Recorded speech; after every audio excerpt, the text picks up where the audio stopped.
The Business Game is produced in association with Scottish Enterprise and the Open College.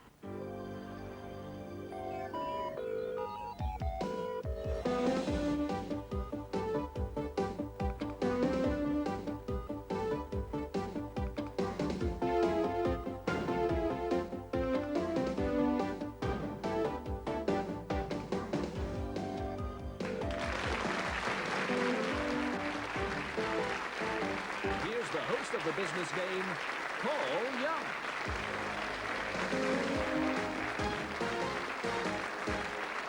Thank you. Thank you very much indeed, and welcome to The Business Game, the show in which Scotland's brightest and best new companies compete for the title of Scottish Business of the Year 1992. The winner will receive a beautiful piece of Caithness glass and a prize of £10,000 in cash to be applied to the business. Tonight, the Edinburgh-based fashion house with cashmere designs for the 90s, the Elgin firm who know how to raise the roof, and the Galashiels outfit who make a clean sweep. But first, let's meet tonight's judges. Alex Hammond-Chambers is chairman of Covey Advertising and one of Scotland's leading financial experts. Professor David Pearson of Strathclyde Institute is at the forefront of business consulting and research. And Ray Perman is managing director of Scottish Business Insider, one of Scotland's top business magazines. Now,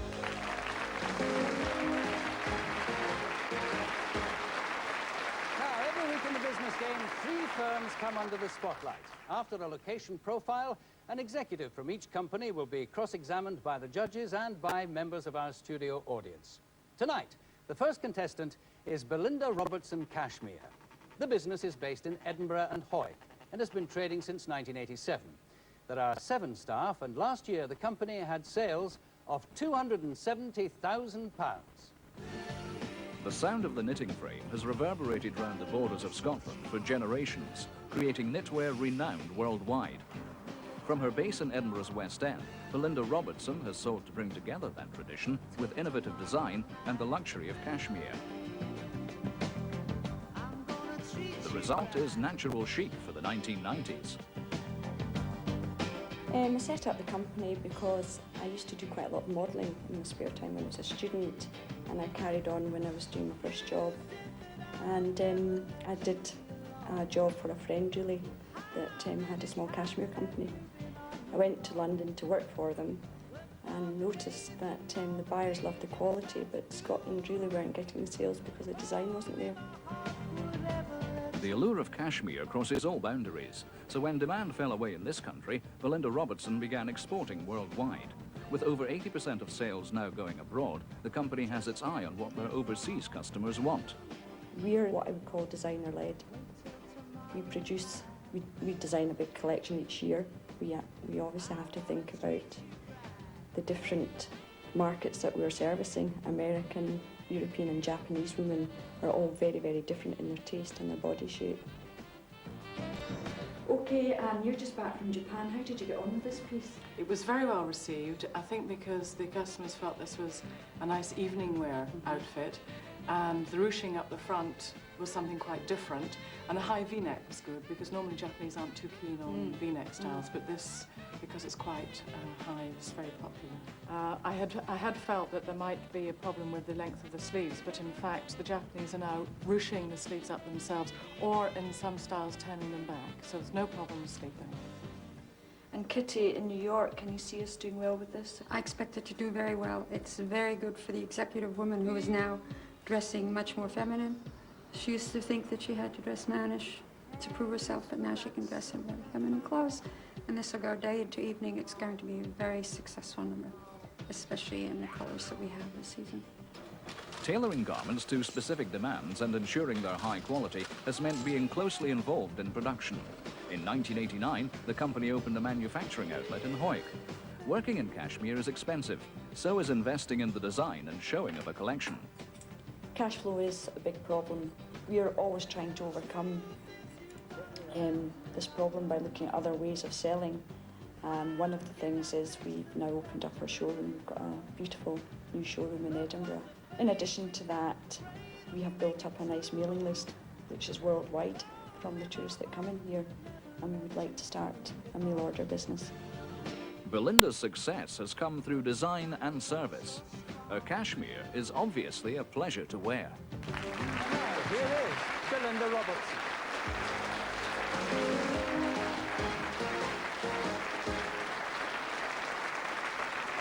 Belinda, welcome to the business game. Okay, judges, let's talk business. Alex Hammond-Chambers. Linda, do you think that your sales growth will be inhibited by financial considerations in the future? The cash flow is difficult for us because the material costs so much. So to try and control that, we have worked very much in the last year at using our credit terms as much as possible with our suppliers. We don't stock cashmere anymore at all. We just buy into order and make to order. And as long as we can slowly control that, I think a slow growth is possible for us. Ray Perman? Linda, I want to ask you more about the manufacturing side. A lot of the big name designers in the world don't bother to manufacture their own goods. They get other people to do them. Why do you feel that you have to do that? Really, a lot of the big name designers are doing other collections as well. It's a much bigger industry for them. We're just specialising in knitwear. And in fact, we also manufacture for some of these designers. But you feel that you have to design and manufacture your own products?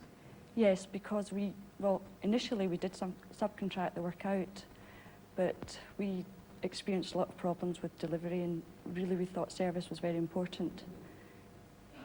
Thank you very much indeed, judges. Well, now, in our studio audience tonight, we have 10 painters and decorators, obviously people who will know if our contestants are putting a false gloss on their prospects. So, can we have your first question, please? Good evening. Generally speaking, the textile industry has been badly affected by the recession. To what do you attribute your success, and what are you doing to assure its continuation? Well, when we first started, our market was all in London. Now our market, it's 80% export for last year. This year, I think we'll be near 97%. We've really gone for the foreign market where we know there is still business. Well, thank you very much indeed. The painters and decorators obviously not having the wool pulled over their eyes. Well, now it's time for the judges, please, to lock their scores into the computer. Now, our judges are taking 5 broad categories into account. The idea behind the business, the quality of the people in each company, the finances of the firm, and I may say that the judges have had access to confidential accounts, and they've also interviewed the companies in advance of the programme. They're also looking at sales and marketing strategy and, of course, prospects for growth and for profits. Thank you. The scores are now locked into the computer, and we shall reveal them at the end of the programme. Belinda, thank you very much.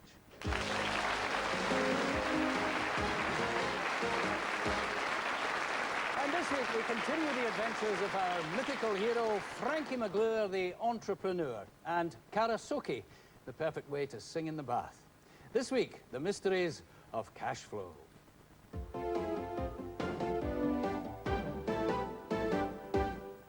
Wherever Frankie went, everyone talked about cash flow. In the pub, on the golf course, at home. They all said the trick was to make sure he had enough money coming in to match his outgoings. Frankie was sure he covered all this in the business plan. As customers paid their bills, Frankie would have cash to pay his own. The reality was very different. Several customers didn't pay up on time. Some didn't pay up at all. They all said the check was in the post. But Frankie still had to stump up. Otherwise, his suppliers would have refused to supply, and Karasoke would have been history. And he had to introduce a credit control system. He didn't sell to everyone, just those he was sure would pay. It was a hard lesson, and Frankie lost several customers, mainly the ones he didn't want, the bad debtors. But now, Frankie goes with the flow. And we'll hear Frankie later in the programme. But now, on to our second contestant. Roof Truss have been based in Elgin since 1989. They have 12 employees and a turnover of £650,000. The beautiful ruins of Elgin Cathedral, a monument to craftsmanship of a bygone age. But they're also living proof that even in the 15th century, the construction industry was an uncertain business. And today, when it comes to measuring the state of the economy, you won't find a better guide than the building trade. As a rule, these firms are among the first to feel the pinch at the merest hint of a downturn in trade. But in Elgin, one company are bucking that recessionary trend. The Roof Truss Company started trading in 1989 when another local firm decided to discontinue the roof truss side of their business. Two of that firm's senior staff felt that there was still room for such an outfit, albeit on a smaller scale. Company philosophy, as far as roof trusses was concerned, is that we don't really want to get too big. Before we started up, we went down to Companies House and had a look at the financial account of as many truss companies in Scotland as we possibly could. And what we found was that the smaller companies seemed to fare better than the bigger companies. The reason we feel that is that the bigger companies, because of the size of their operation, have got to continually chase volume. The smaller companies can look more in terms of offering a quality service, a quality product, and a good delivery. The firm is completely computerized. This means the design staff can load complex plans quickly and receive detailed material and labor costs almost immediately. And technology is just as important to the next stage of the process. Roof Truss were the first in Scotland to invest in this computerized saw. Their high-tech approach has ensured that the firm are able to deliver a precision product quickly at a keen price in a very competitive market. But even so, in the midst of a recession, the real trick is knowing how and when to adapt. If the market conditions change, then we can react to it very, very quickly. For instance, when things got a bit quieter in the central belt and therefore the market contracted, prices became much more competitive, then we were able to more or less straight away say, right, well, let's pull back from this area and concentrate more on what we're better at. We're always prepared to change should it prove necessary, and we're certainly very flexible.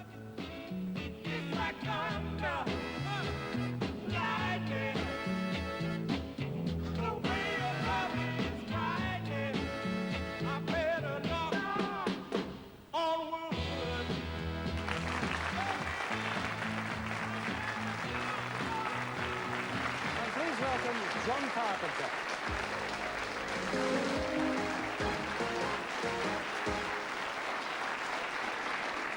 John, welcome to the Business Game. Thank you. Okay, judges, let's talk business. David Pearson. John, things are pretty tough in the construction industry today. What advantages do you see your company having which have allowed you to grow so nicely over the last couple of years? I think it's really down to flexibility. We've got a very flexible approach. When the market changes, then we take cognizance of that and we adjust accordingly. Ray Perman. John, you spent a substantial amount of your initial capital on equipment, the computerized saws and so on that we saw.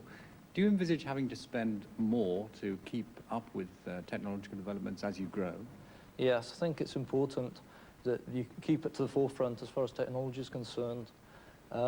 As we continue to progress, we'll be looking, for instance, we bought a new saw. The next move will be to buy a new press. And it's really important to be as efficient as we can, and keeping up to date with technology is the way forward. Thank you very much indeed, judges. But how about our painters and decorators? What are your questions for John? Conservation being what it is in the world today, with the protection of rainforests, have you given any consideration to the lack of supply of wood? Yeah, well, the rainforests relate to hardwoods. What we use are softwoods, which come from Scandinavia, and they're a sustainable supply. They're being replaced all the time, and there's no problem in the foreseeable future of any shortages. Good question, though. So now it's time for the judges, please, to score Roof Truss. And thanks in the meantime to John.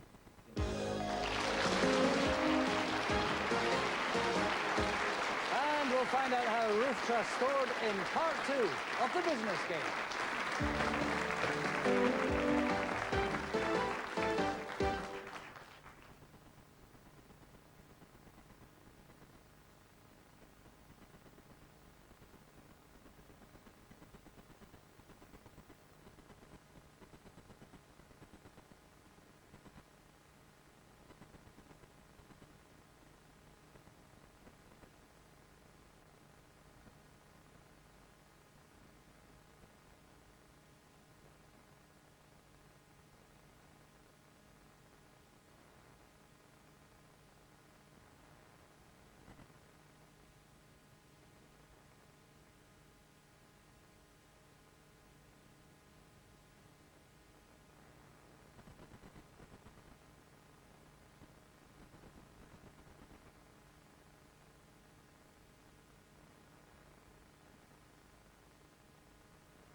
The judges' scores are now locked in. In a moment, we'll meet contestant number 3. But first, Frankie McGlure, the entrepreneur.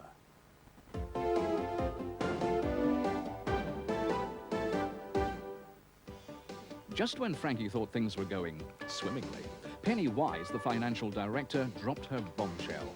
The overheads are killing us. Unless we get them down, we'll be sunk in 6 months. Frankie and Penny started going through the bills, compiling an accurate and complete list of their spending. Some costs were fixed, like rent, rates, interest charges, and depreciation. There wasn't much they could do about them. But others were variable. Labour, company cars, expense account lunches, phones, gas and electricity. And variable meant cuttable. In Karasoki mythology, it became known as the cold shower. But it made a big impact on the cost base and stopped the firm from going under. And now we have our third contestant. Solar Hygiene are a Galashiels company who've been operating since 1986. They employ 15 people and have annual sales of £500,000. Can't touch this. You can't touch this. You can't touch this. You can't touch this. My music hits. Gone are the days of simple soap to fight the grime. Today's cleaners use science and technology to win the battle of the bacteria. That's where Solar Hygiene comes in. Knowing about the business of cleaning supplies, Bob McDonough recognized the potential of setting up on his own. Been in this field of business for quite a number of years and decided that there was a niche in the market that I felt I could fill. There's many companies doing a similar type line of business, and perhaps I thought I could do it slightly better than some of the present companies.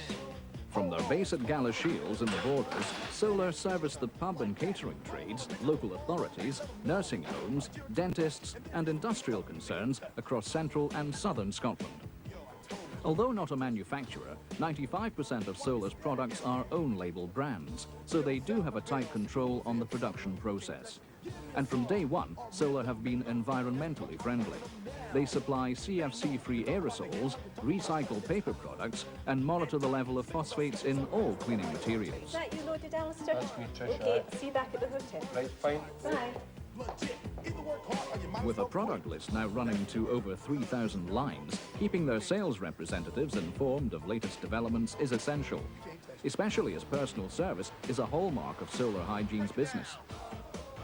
Gary, can I show you our new sanitizer wipe? It sanitises and disinfects in all food areas. And it's residual. It lasts for 24 hours. And they conform to the new government health regulations? Oh yes, Gary, yes. Right. And they come in colour-coded boxes? Yes. Right, fine. Solar Hygiene don't only supply products. We have a very heavy commitment to staff training. That can be from dilution rates to how the people would use the products. And in actual fact, many times either myself or any of the staff are quite prepared to go to an establishment, scrub floors, strip floors, polish floors, and that again is all part of the service. We're not frightened to get our hands dirty. Expansion plans include adding catering equipment, cutlery, crockery and dishwashers to their product list. With ever tighter hygiene regulations, Solar looks likely to make a clean sweep. We're involved very much in cleaning up after people. And I suppose the old cliche, where there's muck, there's brass, has got to be true as far as Solar Hygiene is concerned. And here's Bob McDonough from Solar Hygiene.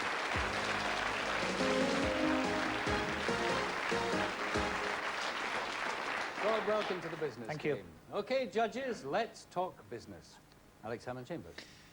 Bob, it's a pretty competitive marketplace. How do you compete in it?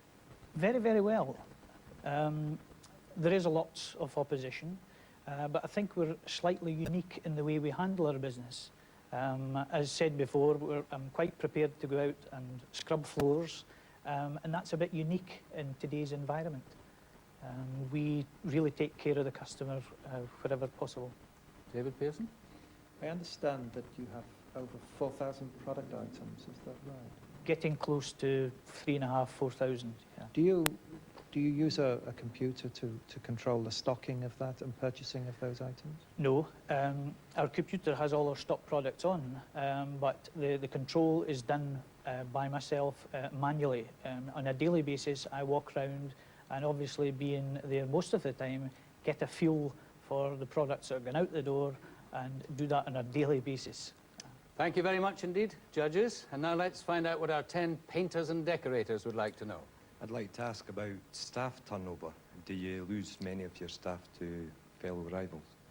Fortunately, from day one, we have not lost a member of staff to a competitor. And I think we look after our staff very, very well, and hopefully they'll stay with us for a long time. Thank you very much indeed for those questions. And now, once again, judges, please, would you record your scores for solar hygiene?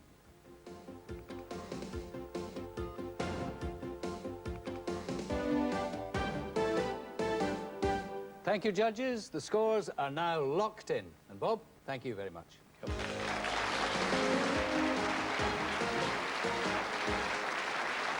now the third of this evening's Business Bites. So, how well is Frankie really doing?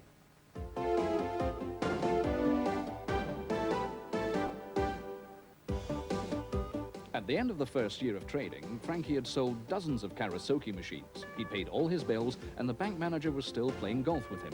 In other words, he was making a profit. But how much? Ah, said Frankie's accountant, Pete Ernest. What do you mean by profit? Trading profit? Pre-tax? After-tax? Net? Gross? Paper? All Frankie was concerned about was the bottom line. OK, said Pete, this is the score. The company's net profit after all costs, including taxes, have been deducted, is £100. But we agreed to put £90 into reserves. That leaves £10. But remember, Penny Wise, the financial director, and the other investors hold nearly 2/3 of the shares. They get £6.25. The rest is yours. So, welcome to the Millionaires Club. More of Frankie next week. So now, who's going to be this week's winner? Will it be Belinda Robertson Cashmere, Roof Truss, or Solar Hygiene? Well, first, let's see how the judges scored the idea behind the business. Was it original, creative?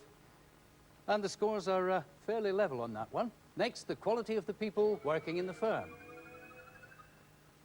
Once again, fairly level, but Roof Truss just with its nose ahead. Third, we look at the finances. Do the sums all add up? Fourthly, sales and marketing. Now, gentlemen, again, the scores are not too different. You've got three very different companies here. How do you reach a decision like this? Well, it's difficult, I think, because as is often the case with new startup ventures, they tend to have an entrepreneur with a sales background, because the salespeople tend to have the drive to get the thing going. And in all three cases here, the background is selling, and we felt in all three cases the selling was a strong feature of each individual company. Thank you very much indeed. Finally, growth and profits. Well, the 5 categories have all been judged, so let's add up those scores. And this week's winner, with a business game total of 246 points, is from Elgin, Roof Truss.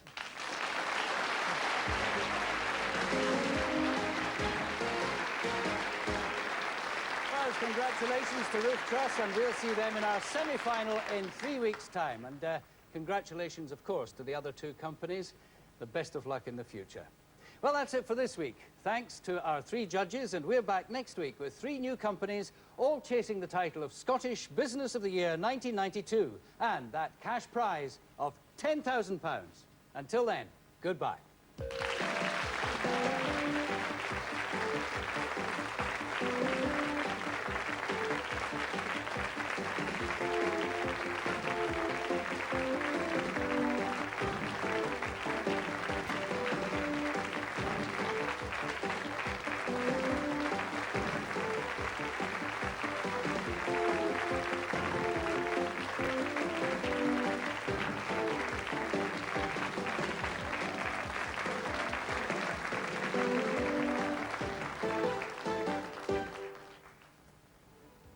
Business Bites are sponsored by QuickFit. The Business Game is produced in association with the Open College and Scottish Enterprise. If you're interested in setting up or developing your own business, a free information pack is available. Please call our free phone number anytime on 0800 400 200. That's 0800 400 200.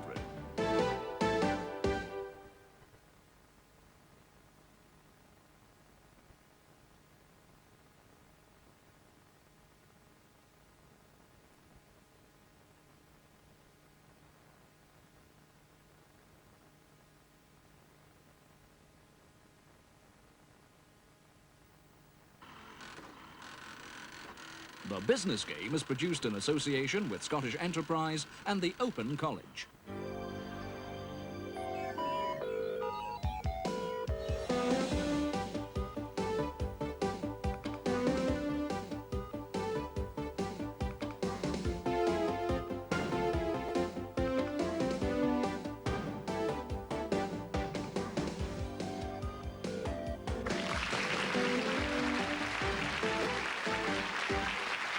The host of the Business Game, Paul Young. Thank you very much indeed, and welcome once again to the Business Game, the show in which Scotland's brightest and best companies compete for the title of Scottish Business of the Year 1992. The winner will receive a beautiful piece of Caithness glass and a prize of £10,000 in cash to be applied to the company. Tonight, the Glasgow estate agents who'll deal you a good hand in property, the outfit from East Calder, who don't waste any opportunity, and the firm from Elgin, who will put a roof over your head. But first, let's meet tonight's judges. Peter de Vink is well known in Scotland's finance world. Lady MacDonald is a best-selling author and successful Sky hotelier. And Campbell Christie is General Secretary of the Scottish Trades Union Congress.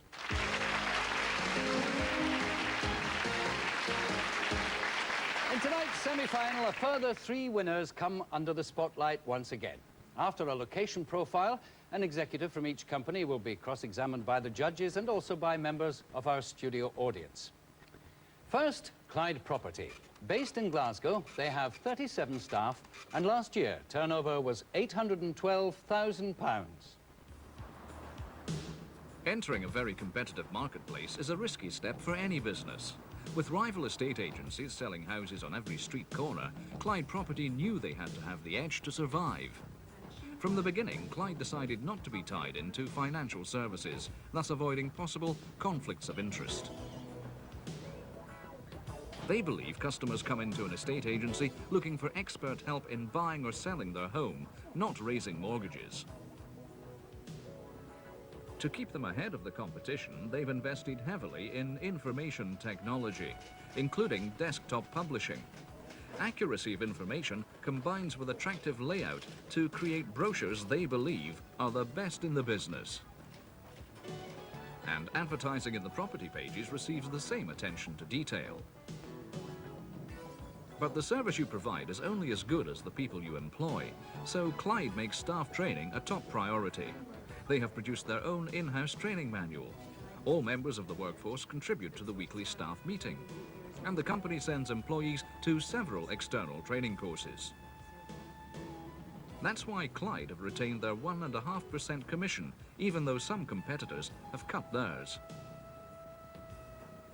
Legend has it that estate agents are out to make a killing, but Clyde Property reckon they're sharpest at serving their customers. And from Clyde Property, here's Bill Cullens.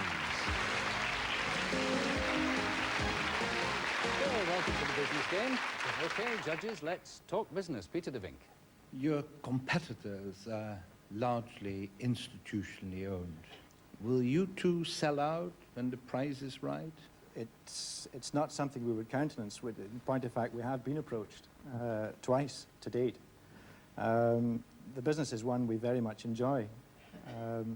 I think a great many agencies have lost the notion of the core business, which is selling property, not financial services. Claire? To a certain extent, it seems to me that your success must depend upon your team spirit. But how do you train your junior staff? Junior staff, if they're taken on probably through the youth training program, We pay Link Training to carry them on with the course they run in residential estate agency. We also bring in a firm, Mona Systems, to train the junior staff in word processors, computer-aided design, I suppose a degree of illiteracy. Okay. Campbell Christie. Bill, estate agents are ten a penny. Why should you think that your company can break into this market and be profitable? I don't think they're ten a penny, but I think we're completely different. We had the germ of an idea came when initially I was looking for a house about 6 years ago.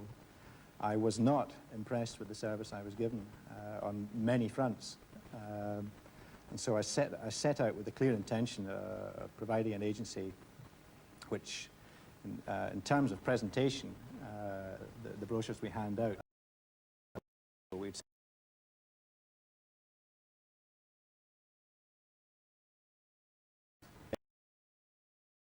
every night. We're looking for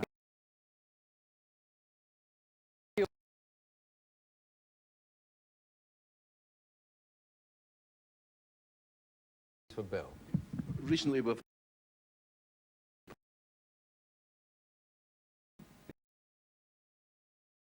idea.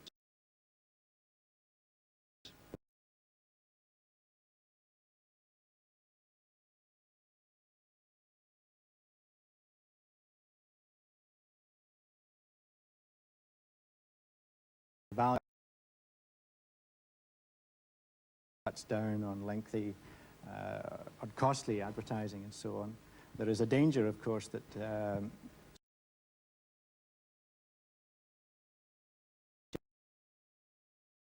in which case the vendor a little bit the full value.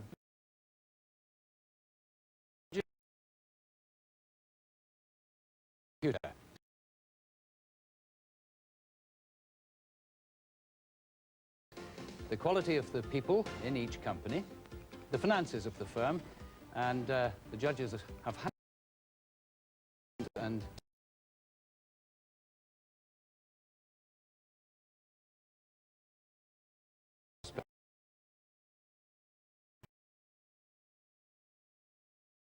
to be revealed at the end of the program. Bill, thank you very much. Thank you.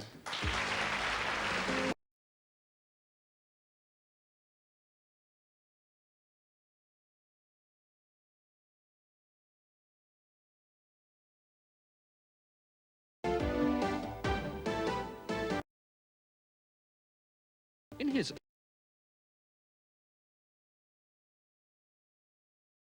that mean Karasaki production needed to move into a new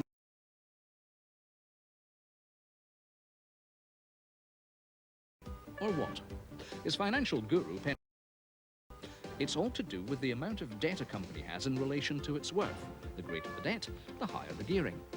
Debt's not necessarily a bad thing. At the right price or interest rate, it can make good business sense to borrow money. But you have to be clever. Interest rates change, sometimes in your favor, sometimes against. So borrow too much and you can drown in debt.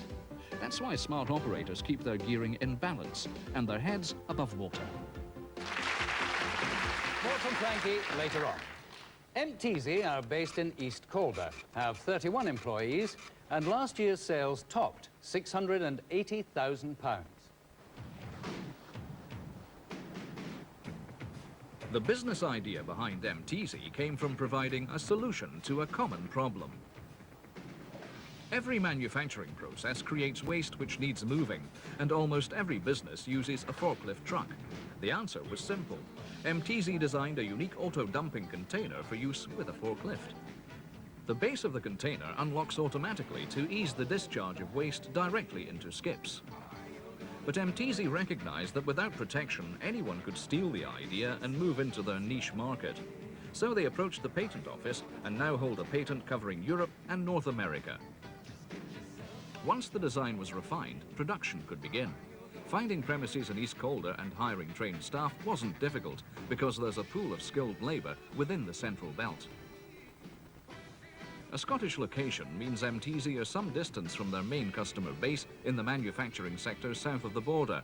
But as distribution is relatively easy, they're able to meet demand wherever it arises. And Europe offers another golden opportunity for MTZ, with contacts in Italy, Germany and France already established. Building on their success, MTZ now manufacture a range of forklift attachments for waste handling. The recession has hit MTZ's customers and sales have dipped slightly. But the attainment of BS 5750 will endorse the company's emphasis on quality and become a strong tool in their marketing campaign. And with environmental regulations being tightened, MTZ won't see any opportunity go to waste. Here is MTZ's Bruce Wishart.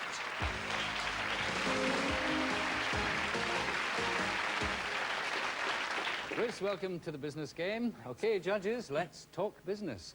Claire. Bruce, we've just heard that 90% of your sales go south of the border. But what plans do you have to sell further afield on the European continent? We intend to set up our own warehousing and sales operation in Germany or France initially to tackle these markets, exporting in bulk, shipping them full loads to reduce the transportation cost, advertising in the national market, obviously employing nationals within the individual countries. We hope to replicate what we've done here. Campbell Christie. Bruce, manufacturing in Scotland creates jobs. Selling licenses to Germans to do that doesn't create many jobs in Scotland. Are you intending to have your manufacturing capacity in Scotland for the future? Yes, our intention is to build our manufacturing base in Scotland. There's a large pool, obviously, of traditional engineering-based skills in the central belt of Scotland. We want to use that. We are a Scottish company. We do want to create Scottish jobs. Peter de Vink. Your product is so simple that clearly you needed a patent that you achieved. How did you go about it and what does it mean to you? We went to professional patent lawyers who drafted the scope of the patent and obviously took it through the registration process in Europe, Britain, America. The patent basically protects our company from other people stealing the idea, undercutting us. Yeah. One of our problems in Scotland is employers don't seem to train their staff. They would rather pinch someone else's trained staff. What do you intend doing as far as training your staff is concerned? We're ready, on the manufacturing side, we do in-house training. The workforce is made up of a mix of skilled and semi-skilled people, so we train welders to our process. We also, the whole company has been involved in quality awareness training for BS 5750. It's a process that must continue. Thank you very much indeed, the judges. And now, how about our publicans? Can you compete effectively if someone produced a similar product out with the scope of the patent? We can compete effectively on cost with MD anywhere in Europe. It's unlikely somebody will get round our patent, but if it did happen, it's not just cost. That is part of the equation of selling a good. We sell on the quality, the design, and we have a very strong market presence in that area. Thank you. Another question, please. I presume that steel is your principal raw material. Is it going to involve an increase in cost if what is locally bought now ceases to be available? Unfortunately, it probably will increase our raw material costs slightly. It won't affect the business over much, purely and simply because our product is unique. We can afford to have added value to the cost. Thank you very much indeed for those questions. Now, judges, please, would you enter your scores for MTZ? And in the meantime, Bruce, thank you. Thanks.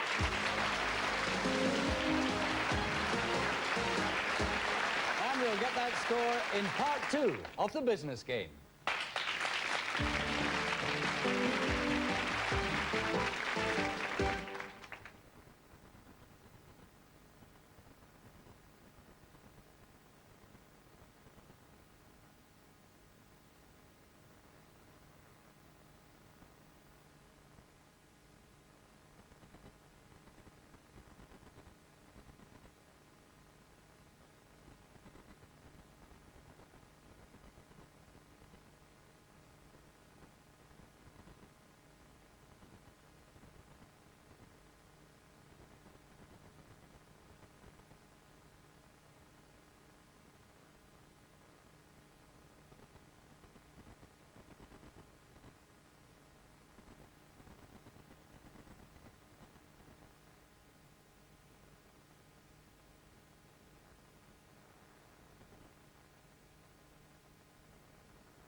Now more from Frankie, who is casting his eye overseas.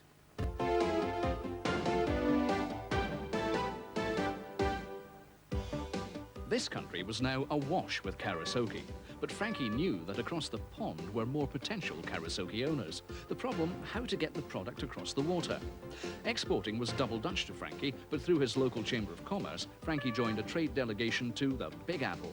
He also found advice on foreign currency payments and how to insure his goods with an export credit guarantee. But shipping Karasoke machines overseas proved too costly. The alternative was a licensing agreement. Chuck Regan would manufacture and distribute Karasoke machines in the US, but Frankie would retain overall control and receive income from every sale. From Aberdeen to Atlanta and from Seattle to St Andrews, soon Karasoke would be heard across every time zone. Now our third semi-finalist. The Roof Truss Company from Elgin have been operating since 1989. They have a staff of 12 and last year turned over £650,000. Since the Roof Truss Company began trading in Elgin, flexibility has been their watchword. It's had to be. One-product companies tend to carry extra risks, even at the best of times. And that fact, coupled with a recession-hit construction sector, led the company to revise their strategy and return to their original market pitch, the Aberdeen, Aviemore and Kingussie areas. They also resolved to maximize the quality of their products by training staff and investing in technology. New recruits are trained in all aspects of design. Roof Truss update their software every 6 months. This system can cope with almost every shape and size of building. It prints out precise joint and plate positions and even the exact cutting angles. And the high-tech isn't confined to the design office. Roof Truss were the first company in Scotland to invest in this computerized saw, costing £20,000. The Upcut 2 turns work round in minutes that previously took hours. And the operator no longer needs to be a maths buff, although he does have to be computer literate. Once it's programmed, the saw cuts the wood to within 1 millimetre of specification. As a result, Roof Truss are delighted with the quality of their output, but the company have extended their product range to include timber and accessories. That means a more comprehensive service for customers, and it allows the company to spread their risk. Roof Truss have also benefited because their housing market is still buoyant. And that means business that's hard to knock. And here is John Carpenter from Roof Truss.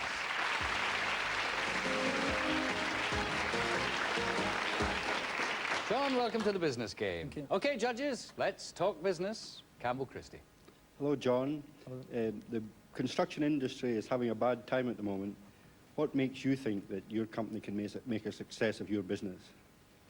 We've got a very flexible attitude. As things have changed, we've changed our customer base. We've looked more away from the bigger companies towards giving the individual and the small builder a much more flexible and personal service.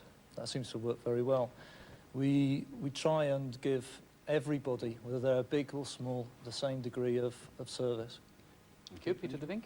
How do you cope with the notorious bad debt experience in the industry that you are operating in? When we started off, we've been very, very fortunate, really. For the first 2 years, I think our total bad debt amounted to about £250. We certainly expected it to be an awful lot worse than that. Since we diversified last August into timber merchanting, we are expecting that situation to get a little, the situation generally to get a bit tougher. But we keep a very tight eye on our cash flow and our debtors. We've also enlisted some outside help in trying to keep people's payments up to date. Good, Claire. John, I'm fascinated by your computerized equipment. Mm-hmm. Were you already trained in the use of computer-aided design and manufacture? I didn't know much about computers at all when we started. Bill, my partner, had quite a lot of experience in computing. We've really had to pick up, though, quite a lot as we went along. We originally had a program which designed the computers, designed the trusses, sorry. Since then, we've moved on to other areas, such as spreadsheets, accounts, Everything we do tends to be related to computers. Now, back to our publicans. Can I have a question, please?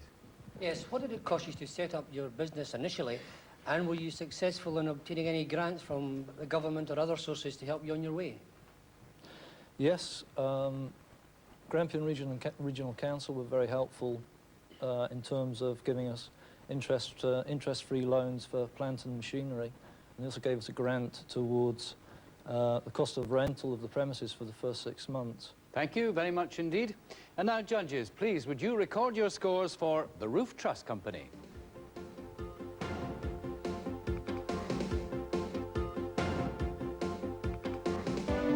Thank you very much indeed, judges. The votes are now locked in. And John, thank you very much. Thank you.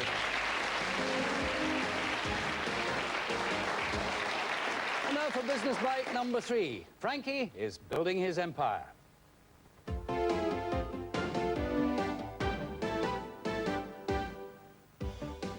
Frankie's ambition never dimmed, but Karasaki had reached its limits in the domestic divisions. Frankie wanted to play in Europe, the Far East, North America, the Global League. But there, they were different. Big thinkers, big doers. To get into that class of company, Frankie needed more, much more. And not just products, factories, or outlets. He needed a strategy. Frankie had to go on the takeover trail. He opted in and splashed out. It took months to find the right target, and even longer to put the cash in place. But when he bought his main US competitor, it changed Karasaki forever and made Frankie a major player. More of Frankie next week. Now, who is going through to the final? Is it to be Clyde Property, MTZ, or Roof Truss? So first, let's see how the judges scored the idea behind the business. MTZ into an early lead. The second category is the quality of the people working in the firm. Quite a difficult one to judge. Campbell, how did you come to your decisions on this? Well, I looked at two things. One, has the company got the people able to carry forward the idea into an end product? Have they got the salespeople? Have they got the financial people? And secondly, I'm concerned about how do they treat their own people? Do they train them? Do they provide a decent career for them and the like? So that's how I've looked at it. I don't suppose that everyone else has taken the same view, but that's how I've looked at the people side of it. Thank you very much. Thirdly, we look at finance. And then, the all-important area, sales and marketing. This is a difficult one to judge, isn't it, Peter? How do you go about it? And I'm fascinated looking at the scoreboard, how close effectively they all are. But sales is really what makes or breaks a company. And also, how in the end of the day can one get one's marketing right? And we have seen some very interesting ideas developed in the films that we watched. And I feel that the contestant really ought to be congratulated on the kind of work that they have produced. Thank you. And finally, growth and profits. And now, let's add up those scores. And this week's winner, with a business game total of 214 points, is the Roof Truss Company from Elgin.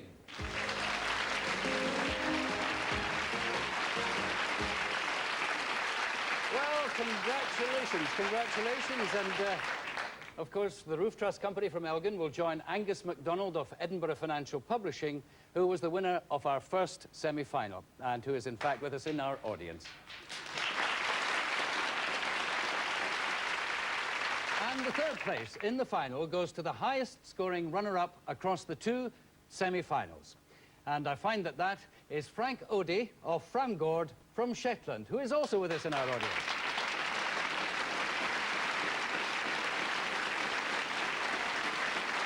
So it's congratulations and commiserations to those who came so close. It was a great achievement to have got this far. That's it for this week. Thanks to our three judges, we're back next week with the grand final, when we'll find out who will win the title of Scottish Business of the Year 1992 and that cash prize of £10,000. Until then, goodbye.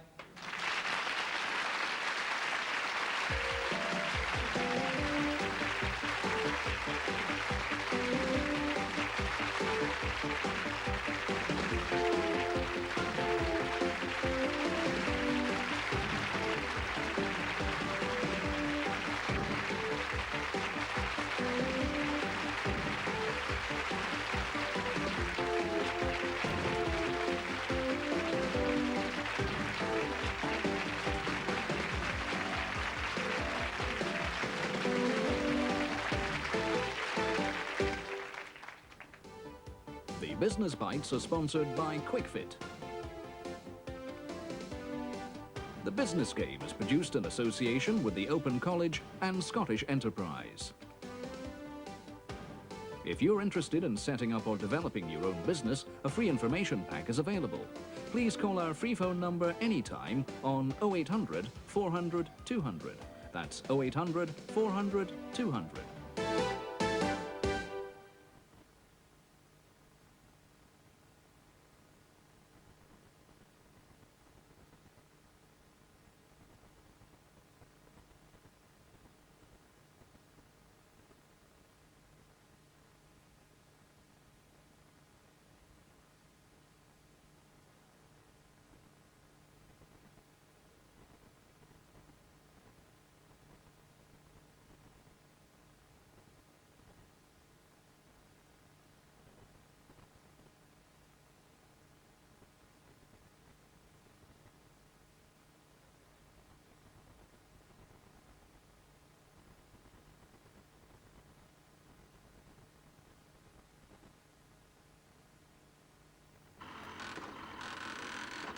The Business Game is produced in association with Scottish Enterprise and the Open College.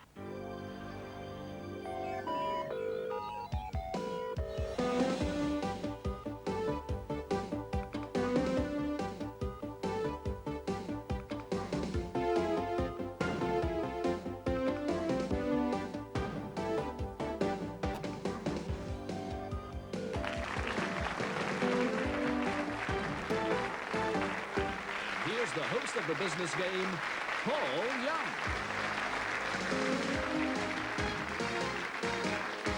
Thank you very much, thank you, and welcome to the final of the Business Game, the show in which Scotland's brightest and best young companies compete for the title of Scottish Business of the Year 1992. The winner will receive this beautiful piece of Caithness glass and a prize of £10,000 to be applied to the company. Tonight, 3 companies come under the spotlight in the grand final. They are Edinburgh Financial Publishing, the Roof Truss Company from Elgin, and Framgord, the salmon marketing firm based in Shetland. But first, let's meet tonight's judges. John McFarlane is Managing Director of Citibank UK, one of the largest financial institutions in the world. Wallace Mercer is one of Scotland's best-known businessmen and Managing Director of the Dunedin Property Group.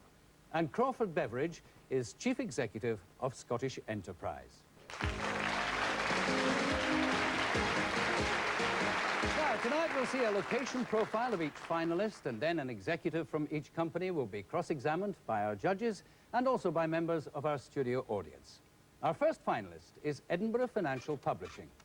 They've been trading since 1990, have a staff of 10, and last year had a turnover of £600,000. By its very nature, the securities industry is information hungry, but maintaining an edge has created a niche for information and more. I've always wanted to have my own business, and when you're a fund manager at a major investment company, you do spend your whole time looking at other companies and figuring out, why do they work and how dynamic the person is who runs it. Their first product, Directus, was based on the American idea of watching the share dealings of directors of publicly quoted companies. These insiders tend to sell at the top price and buy at the bottom, but they're legally bound to inform the stock exchange. Directus guarantee to inform its clients of these deals within 4 hours. It's fast and it's well presented. We present ours in a way which fund managers would like to see it. We get it to them quicker than the competition, and we present it in a user-friendly way. They've invested heavily in information technology. As well as their online link with the stock exchange, they use a simultaneous fax facility to keep their clients bang up to date. We discovered, as Directus was working so well, that the newspapers would approach us and ask us to write articles on various things. And we write Financial Times, and that people bring me up and say,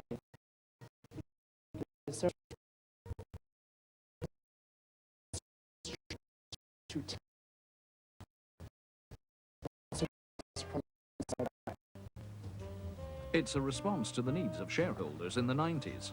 Published weekly and monthly, the Inside Track is tailor-made to suit the demands of private clients. And once they'd caught the diversification bug, other ideas took shape. They've put together the Estimate Directory, a sophisticated aide-memoire containing up-to-the-minute stockbrokers' forecasts. It's been so popular with fund managers that they're busy promoting with an aggressive telesales campaign. That's backed up as often as possible with the personal touch. For the Estimate Directory, to win the business from the big fund management companies, it's important to go down and see them. And apart from anything, it keeps our name in front of them as well. Now, our new product is called the Estimate Directory. It's an A4, 500-page thick book, which covers every stock in the UK with a market capitalisation of over £10 million. So at a glance, they can see who covers that stock and the profit, earnings and dividend forecasts for year 1 and year 2. Presume there's an element of competition amongst the other brokers getting into this directory. For an element, it's in the broker's best interest to be in it, Right. because if they're not, they simply won't get a call to find out what they're going for in that stock. Edinburgh Financial Publishing are committed to developing existing products fully, and they think information technology augurs well for new products and markets. Financial publishing is a very good area to be in. It's growing, people need more information. If you supply them with what they want, it's not as price sensitive as you would think. And now here is Angus MacDonald of Edinburgh Financial Publishing.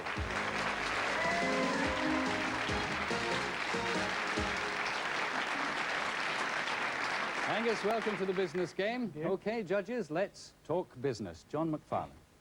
Angus, the financial sector is going through a difficult time at present. Why are you bucking the trend? There's still an awful lot of them out there, an awful lot of companies who are trying to do better than each other. They've by and large got access to the same information. If you can supply them with an edge, you can sell the service to them because they will do better and they'll pay for it. Angus, as your business has obviously grown very quickly based on enthusiasm and a very original concept, how are you going to be able to maintain the people that obviously sustain that performance? I think the people who work for us are one of our most important assets. In fact, they're definitely our most important asset. And I think we instill, as a company, we instill quite a lot of loyalty and enthusiasm for work. I mean, people do work very hard, very long hours, and put a lot into the company. And we reward them through an option scheme, which is fairly unusual for a company as young as ours. We pay them well, and we make them feel wanted.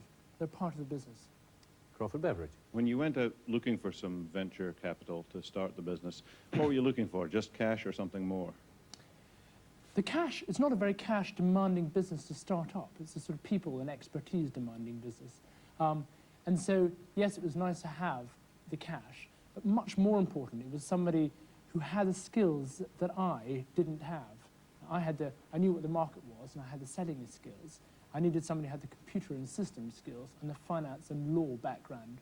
Thank you very much indeed, judges. Now, in our studio audience, we have 10 restaurateurs who are here to ask our contestants what's cooking. Restaurateurs, your first question, please. Yes, you mentioned you had venture capital start up. How much did it exactly cost in the startup, given your business relies heavily on computer technology? It was £10,000 each. We did have the advantage of 6 substantial orders from major institutions the day we started, and they wrote the cheque to us before we actually got going. Well, thank you very much indeed. Now it's time for the judges, please, to lock their scores for Edinburgh Financial Publishing into the computer. The judges are taking 5 broad categories into account: the idea behind the business, the quality of the people in each company, the finances of the firm, and the judges have had access to confidential accounts and also a personal interview with each contestant. They're also looking at sales and marketing strategy and the prospects for growth and profits. Thank you very much indeed. The scores are now locked in, and we shall reveal them at the end of the programme. Angus, thank you very much. Thank you.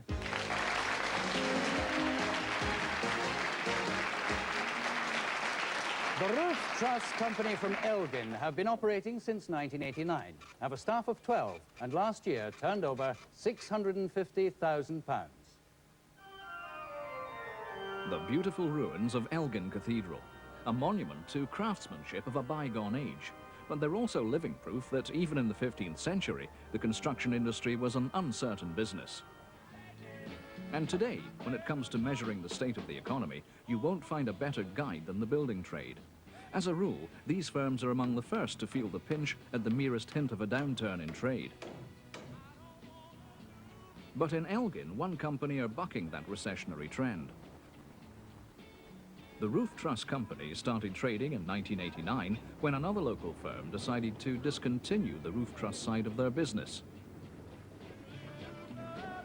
Two of that firm's senior staff felt that there was still room for such an outfit, albeit on a smaller scale. Company philosophy, as far as roof trusses was concerned, is that we don't really want to get too big. Before we started up, we went down to Companies House and had a look at the financial account of as many truss companies in Scotland as we possibly could. And what we found was that the smaller companies seemed to fare better than the bigger companies. The reason we feel that that is that the bigger companies, because of the size of their operation, have got to continually chase volume. The smaller companies can look more in terms of offering a quality service, a quality product, and a good delivery.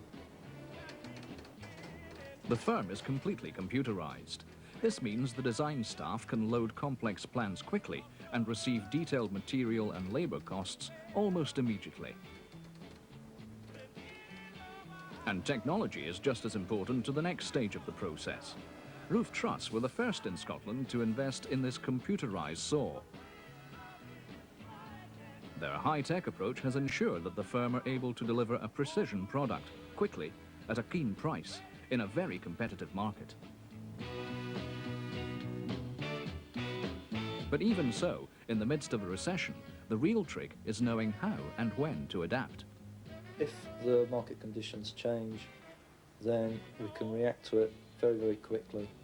For instance, when things got a bit quieter in the central belt and therefore the market contracted, prices became much more competitive, then we were able to more or less straight away say, right, well, let's pull back from this area and concentrate more on what we're better at.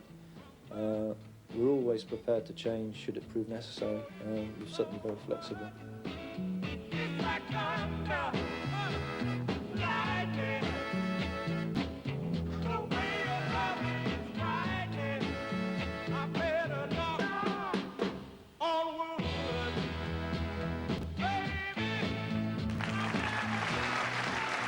John Carpenter from the Roof Truss Company.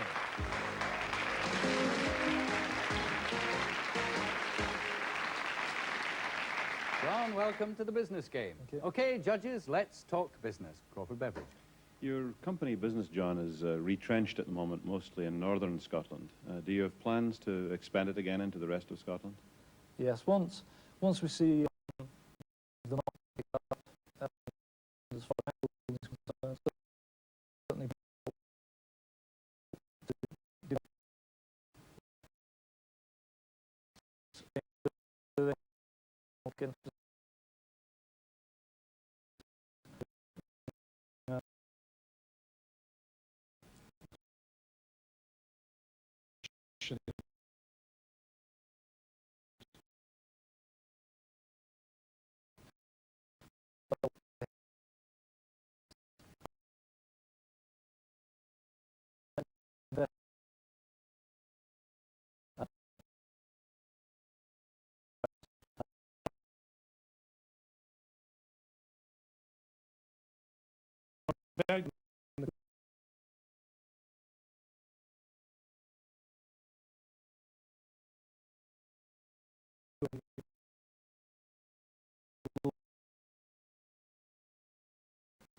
feel well.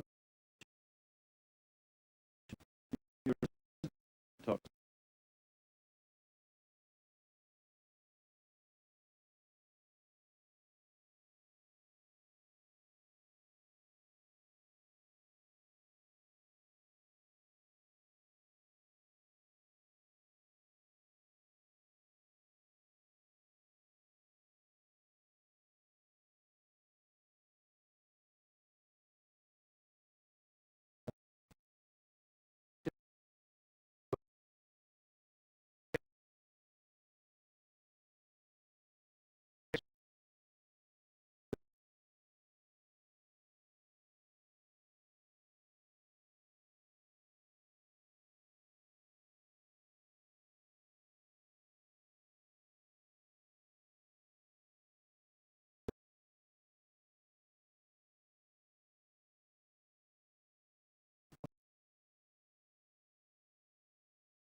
Now, Framgord from the Shetland Islands have been trading since 1986.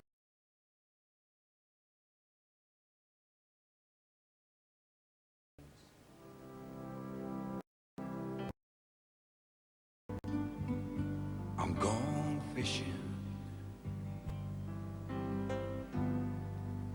I got me a line. Shetland salmon, arguably the finest fish in the world. But today, you won't satisfy the demand for salmon by dangling a line in the water. These days, the fish have purpose-built farms, balanced diets, perfect water, and round-the-clock high-tech monitoring.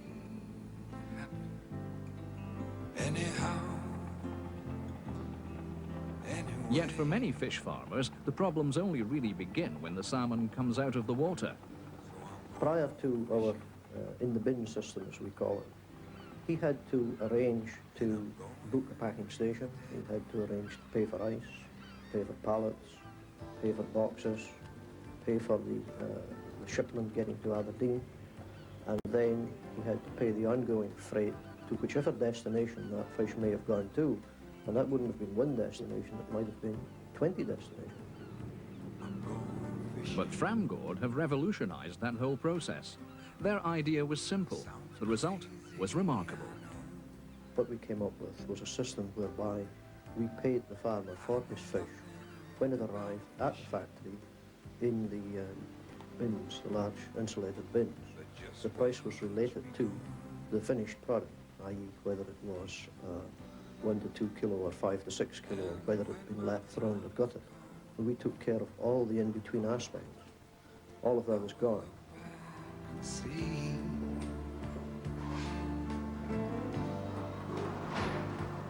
He only has one invoice now to look after, i.e. the invoice and the payment from ourselves.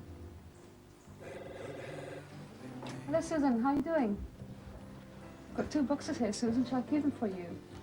And then the price, it's 180. It would be no exaggeration to say that we could never have grown to the size that we are at the moment had we not developed a computer system that could cope with the massive logistics that this type of business throws at you. Gracias. Ciao, Antonio. But no matter how well-oiled the system, outside factors can and do play havoc with business projections. Currently, there's a massive oversupply of salmon worldwide, which is driving prices down. So Framgord have had to look to other ways of increasing profit margins. Pre-packed salmon for the microwave market.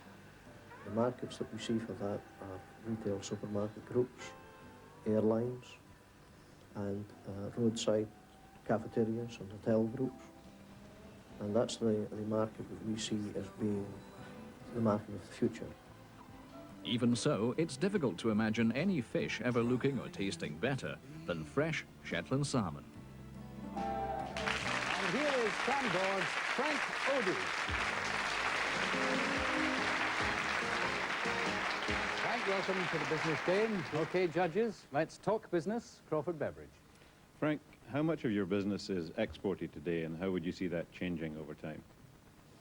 The volume of our business that we export varies enormously even from week to week. And we can see 1 week at 30% exports, that's about the lowest, to perhaps a couple of weeks later it reaching 70%.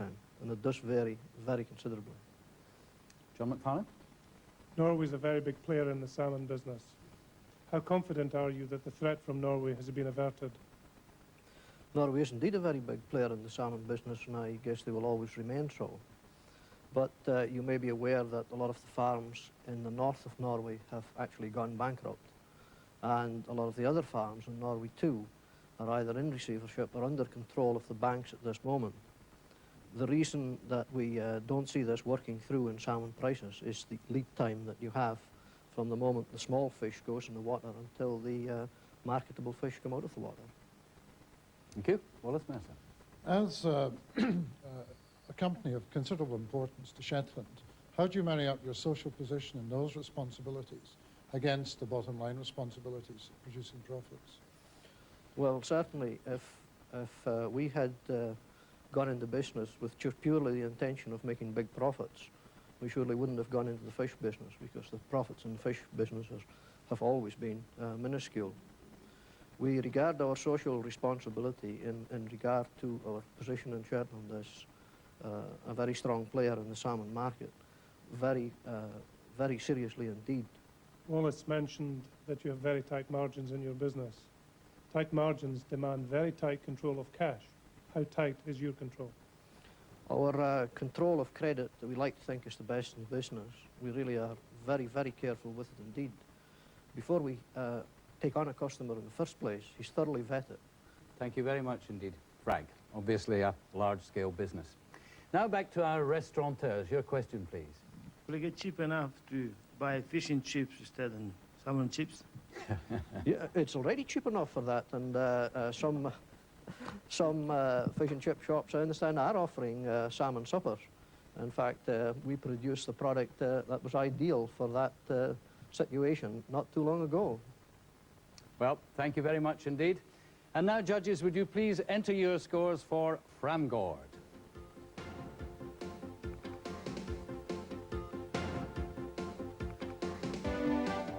Thank you very much indeed. The votes are now locked in. And Frank, thank you very much. Thank you.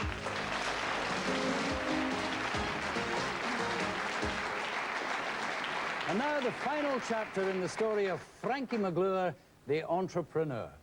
Every week in these business bites, we've lifted the lid on jargon of the business world. This week, Frankie faces up to success.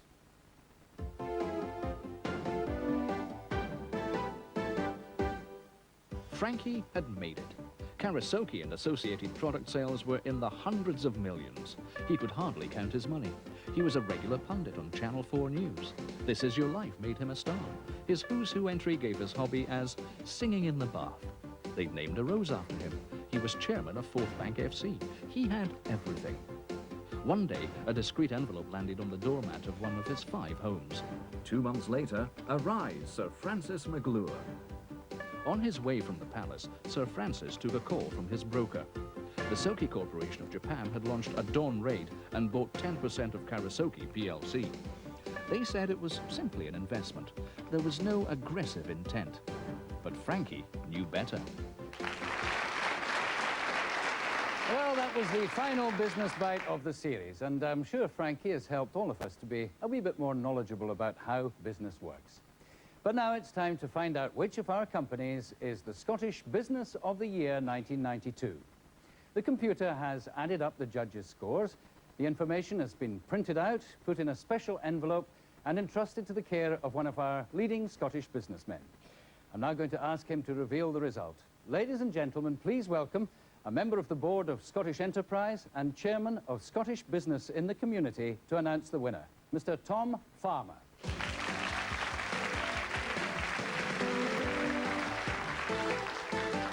I'm actually delighted to be here tonight. One of the great things about my job, and I think probably about my life, is that I've had tremendous opportunities to travel. And as I travel about the country and indeed travel about Europe and the rest of the world, I keep hearing about the lack of enterprise. And there's so many people talk about the lack of enterprise in the UK, but the reality is that that's not true. You too often hear about companies that are in difficulties, but we should also remember that there is a lot of companies who are actually starting out in business, or who have been in business for a number of years, and more importantly, who are being successful. I think that a game such as the business game is tremendous because it allows people to see exactly what's going on in our country, in Scotland. Thank you. Well, let's see who is the winner of the Business Game 1992.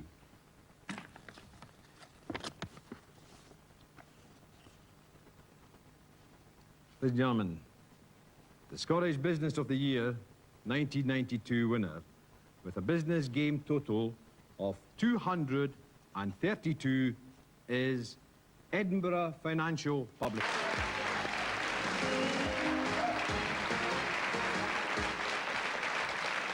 Well, congratulations to Angus and Edinburgh Financial Publishing on becoming Scottish Business of the Year 1992.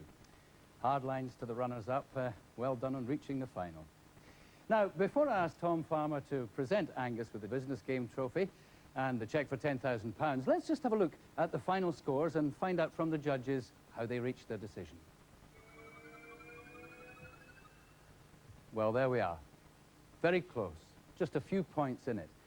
John, what led you to your decision? It was a very difficult choice because there are three outstanding businesses, but Edinburgh Financial Publishing just had the edge. Although it's young, very successful, very fast-growing, and a very enthusiastic, talented team. Wallace? For the same reasons as John, it was very close, but I think that the merit and the potential is substantial out with Scotland, and that's what nudged it for me. I agree. It was a business that had a great deal of potential if it's managed properly, and a very enthusiastic group of people trying to take it there. Well, thank you, John McFarlane, Wallace Mercer, Crawford Beveridge, for a difficult job well done.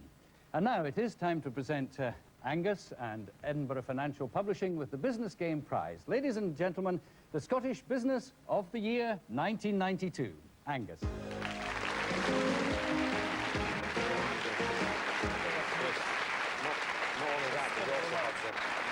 Just what I was wondering. Kind of lift it. Oh. That looked beautiful in the boardroom. Well, there we are. That's it for the Business Game 1992. I do hope you've enjoyed the series, and perhaps we've encouraged a few of you out there to think a bit more about business, or perhaps even to think about starting your own.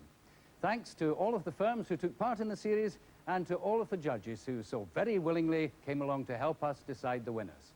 Good night.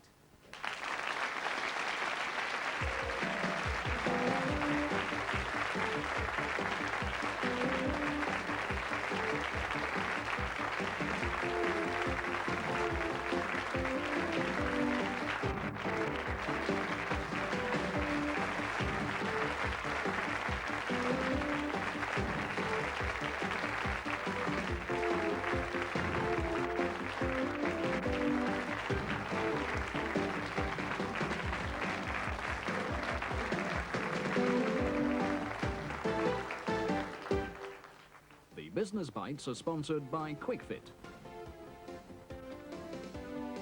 The Business Game is produced in association with the Open College and Scottish Enterprise. If you're interested in setting up or developing your own business, a free information pack is available. Please call our free phone number anytime on 0800 400 200. That's 0800 400 200.